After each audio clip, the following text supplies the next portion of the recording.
My very special guest today is Louise Hay, who has been dubbed the closest thing to a living saint by the Australian media. Considered one of the founders of the self-help movement, she is the author of more than 24 books, including the international mega bestseller, You Can Heal Your Life, which has sold more than 35 million copies around the world. The New York Times calls her one of the best-selling authors in history.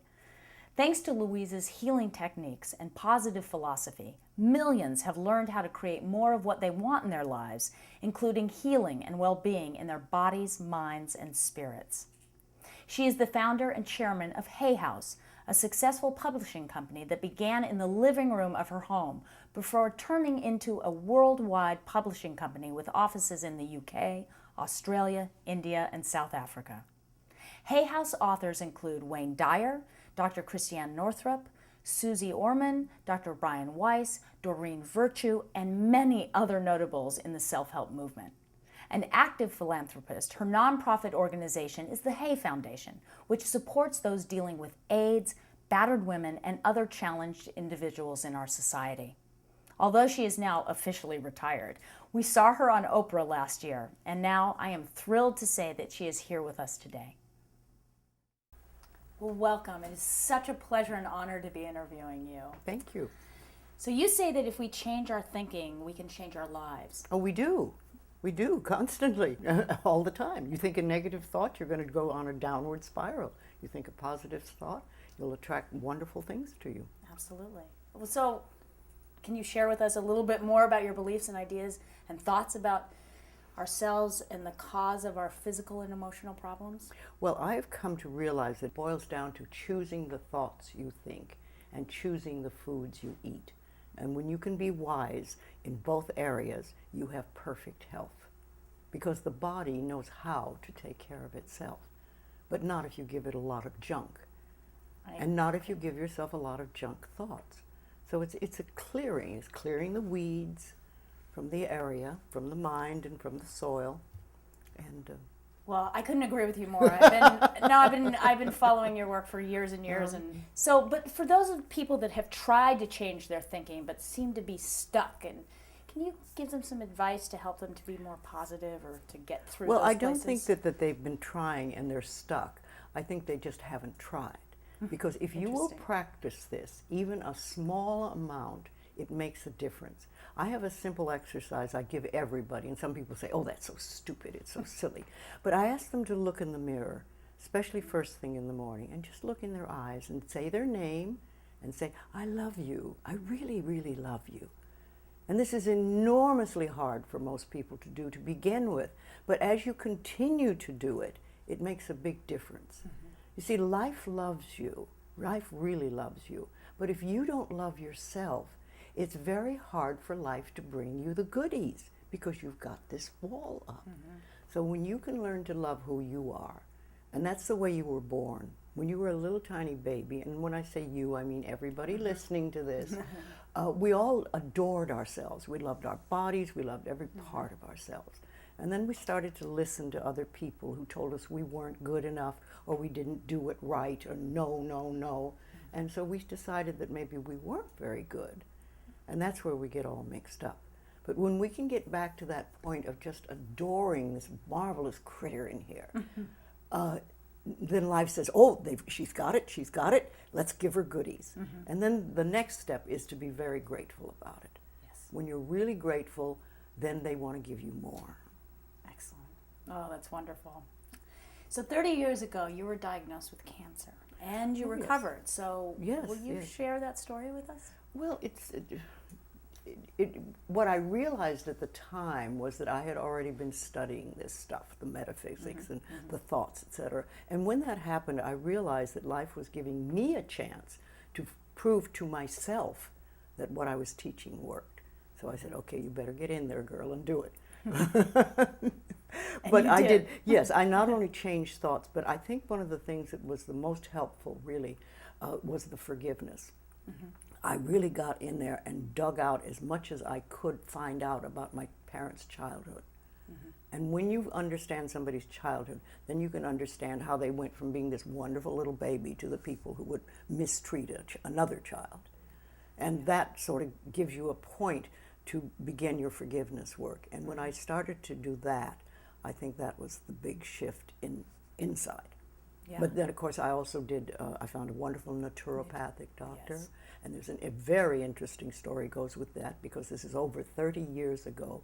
And last week I had a letter from him.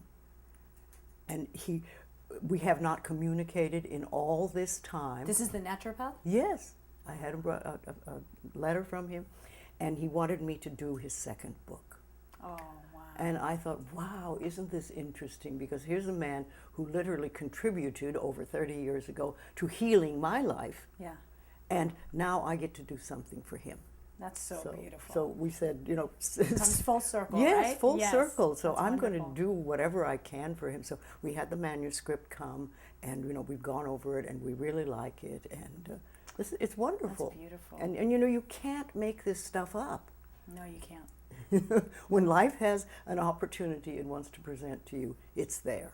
Well, it's interesting. My ex-husband had cancer, and we did very similar things. It was the food, it was the lifestyle, it was looking at yourself in the mirror, looking at the history and where you come from. So I remember beating a lot of pillows. Yes, exactly. There you go. So Hay House South Africa gives 100% of its profits back to the people of South Africa. Yes, to the NOAA group. Okay. Yes, and which it's is specifically to the 800,000 children orphaned from the AIDS epidemic. Yes, yes. We can't do them all. I mean, that's a lot of people. But we No. take whatever profits we have and we give it to one of the NOAA groups there. Well, what drew you to this cause? Why South Africa? I've been working with AIDS since day one. I know. You have a power, you've had a powerful I didn't effect on ask these for it, people. but life said, here, you handle this one. Right. In a time when nobody knew anything. Nobody People knew were what. scared. Oh, they were terrified. They wouldn't touch each other. They were. Oh, it was so silly. I wouldn't get into that. But I knew I would never get it. I knew that, and I just treated people as people. But so I've been with AIDS since day one, and you know, all AIDS things sort of touch my heart. Oh, that's so beautiful. Yes, you know, I have a small foundation, and I call it heart money. Because when I hear of something that touches my heart, then I give what I can to them. That's fantastic.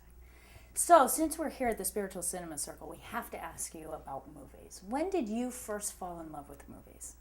Oh, well, this is interesting because I grew up in the Shirley Temple era when everybody went, all the kids at school went to see Shirley Temple whenever it came out, and they'd all come and they'd talk. But I never went to a movie, never went to one movie in my entire childhood, with one exception. I had a very bad toothache one day, and it must have been really bad for them to take me to a dentist and spend money. And they pulled my tooth, and I was so frightened that I fainted. And I remember waking up and I was having my face slapped by my stepfather, not the dentist. And then that tells us a lot about your history. and then he took me to a movie, and it was The Bride of Frankenstein. Wow. So that is really strong in my consciousness Yeah. for a long time. It's the only movie I saw till I grew up. The Really? only one. I never got to see a Shirley Temple movie. I Oh got my to God. see The Bride of Frankenstein. I don't blame you for being a little bit not so interested in going, but you must have some favorite all-time movie. I mean, there must be something that you... Harold and Maude is probably Really? my favorite all-time And inspired movie. and touched But you? a lot of it. Yeah? I've seen it, 40 times. Really? Yes. Yeah. What inspires you about that movie? Well, it's just a charming movie. It's very, very charming, and it's funny, and it's goofy. Yeah. And, there's a lot of movies that I've liked over the time. But, I've just made a movie 2 years ago, and it was my first movie. And what I was thinking at the time, it's so interesting because most women in their 30s or 40s in the movie industry, can't get a part because they're too old. And here I was, 80 years old, making my first movie and being the star in it and getting to do my own dialogue. And I thought, wow, this is really great. I saw your movie, by the way, and it's wonderful. It's very wonderful. Yes. So if you were to recommend to people or to young people what movies they should watch, if there was would you recommend? I would say movies that inspire them. Yeah, exactly. Yes. Things that inspire you to feel good and things that give you a warm feeling in your heart. Exactly. Yes. Can you give us any positive message that you would want to get out there to our Teach to our people viewership? to love themselves. Yeah. Teach people to release the guilt. I think it's one of the biggest things I've done in my work is help people release guilt, because we all walk around with this huge pot of guilt that we carry. One of the things that I think about the work that I do and the work our company does is that every product that we sell or the product that you get as a gift from us has the possibility to change the quality of your life, to improve the quality of your life. Now, whether you actually take that opportunity or not is up to you. That's freedom. But you have, everything we give out can help people really improve the quality of their lives. And that feels good. Well, thank you for that. You're welcome. You've inspired a lot of people to change their lives and to love themselves.